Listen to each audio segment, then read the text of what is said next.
Whoopi once again has been caught being even dumber than we thought.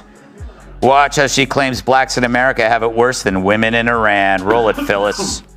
Let's just remember, too, the Iranians literally throw gay people off of buildings. They don't adhere to basic human rights. Listen, here's the thing. Let's not do that, because if we start with that, we have been known in this country to tie gay folks to the car. Where the Iranian regime is 2 days, 2025, is nothing compared to the United States. What do you get when Greg Gutfeld and Tyrus tag Team Tam like it's a WWE SmackDown match? And their opponent is the last flicker of Whoopi Goldberg's credibility. A meltdown of legendary proportions. From wild hot takes to twists more chaotic than a soap opera penned by caffeine-fueled raccoons. This showdown isn't just a roast, it's a comedic wrecking ball. Strap in, because after witnessing what Gutfeld and Tyrus bring to the ring, daytime TV will never look the same. Girls. Whoopi, you know you're on the very wrong side of history even when the fake Republican disagrees with you. I haven't seen Whoopi wave her fingers like that since someone offered her a salad. But apparently that's a technique for summoning the demon associated with talking out of your ass. Even Alyssa couldn't tolerate the examples Whoopi made out of thin air, or since it's Whoopi, fat air. Cat. Brace yourself. Gutfeld and Tyrus swooped in like vulture sous chefs, ready to shred Whoopi's latest public misstep into crispy, bite-sized bits. This wasn't just a critique, it was a full-on deconstruction. They picked apart every flawed ingredient in her take, drilling through the hypocrisy like satirical dentists charting cavities and logic. Whoopi Goldberg insisted that life in the U.S. is just as brutal as living in Iran. Well, in that case, lady, from now on, please cover your face. First off, they zeroed in on her tone-equal parts faux compassion and headline-chasing theatrics. That signature Whoopi soft-serve voice, oozing performative uncertainty, got no mercy. As if uncertainty were some new exotic flavor, pleasey, just vanilla on a sugar high. Gutfeld and Tyrus rode that wave, twisting every hesitation, every sigh, into a mock symphony of indecision. Turning her soft maybe into a punchline, a drunken swing at sincerity that never quite lands. First of all, I'd just like to say that for the many people that I have tied to cars, I never ask them about their sexuality. Never once. And that's very progressive of you. Yes, happy Pride Month. Listen, I love... Whoopi's right. I mean, it's been rough for us.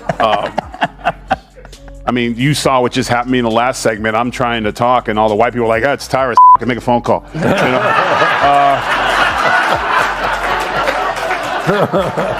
And it's... How did that make you feel? I felt very black. Did you feel black? Yeah, If you're enjoying this video, don't forget to subscribe to the channel and hit that bell icon. Then came the logic track. Gutfeld dropped sardonic commentary like ninja sarcasm wrapped in late-night swagger. He spun her premise into a dizzying amusement ride of circular reasoning. Tyrus followed up with his signature deadpan, guiding us through her thought process like a tour guide in a museum of mismatched metaphors. Every step forward came with 2 steps sideways and, maybe 1 step back.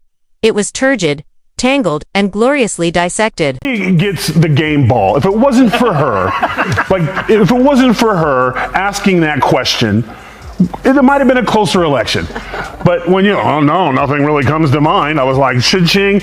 Listen, they're bitter, they're angry, they're entitled. They also should be, this should have been a reset for everyone who pushed lies and misinformation for the last, they call them Hitler, they call these things, America rejected them. And instead of coming back and saying, we lied, they instead are now doubling down. So let her keep doing it, because if she keeps that up, we're going to keep getting the Senate and probably the House and the White House, because people see right through your lies. So keep doing what you're doing. Then they shifted gears to tone policing.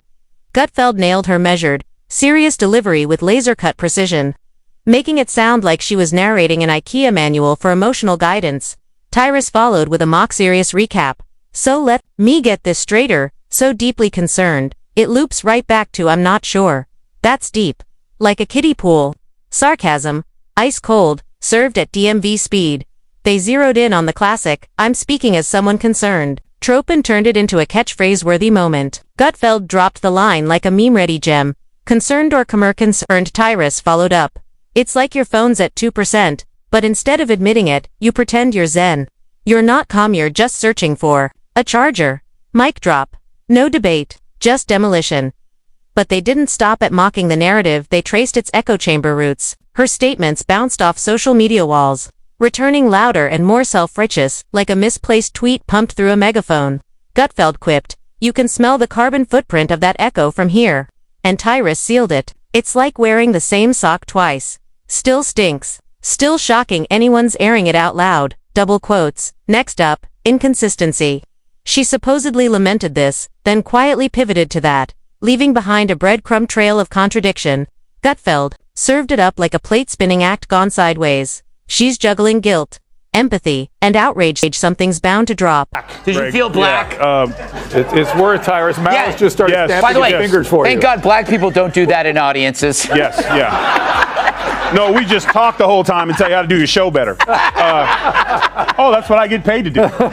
But it's only in America can a black person sit on a TV show getting paid millions and millions of dollars to have the floor and can say, it can interrupt people because she interrupted her. Yeah. And if according to her, life was like in Iran, it was for black people, her interrupting and speaking in public would have led to a stoning. Yeah. And something did drop straight into their comedic archive of thematic flops. Tyrus sifted through it with precision. That tumble feels like moral gymnastics. You want the medal, but you're landing flat. Then they turned the spotlight on audience perception. Gutfeld painted a picture of invisible stage lights flicking on with every public utterance, her expressions updating like mood emoji software. Tyrus mimed the cycle: concerned face, perplexed face, smug face, and repeat. The point landed without overt critique. It's not about meaning anymore. It's about managing perception. Next came the emotional appeal. Gutfeld mocked her soft Tanti v Hardeneju's posture, comparing her to a high school guidance counselor who just found out existential crises are trending. That tone isn't guidance, he quipped, it's a notification ping. Tyrus followed with a jab. When she says I'm deeply troubled, I'm like, deeply troubled that she's just now discovering anything. They moved into rhetorical escalation. She began softly, then swelled into a crescendo that landed like an auctioneer flubbing every key bid. Going once, going twice.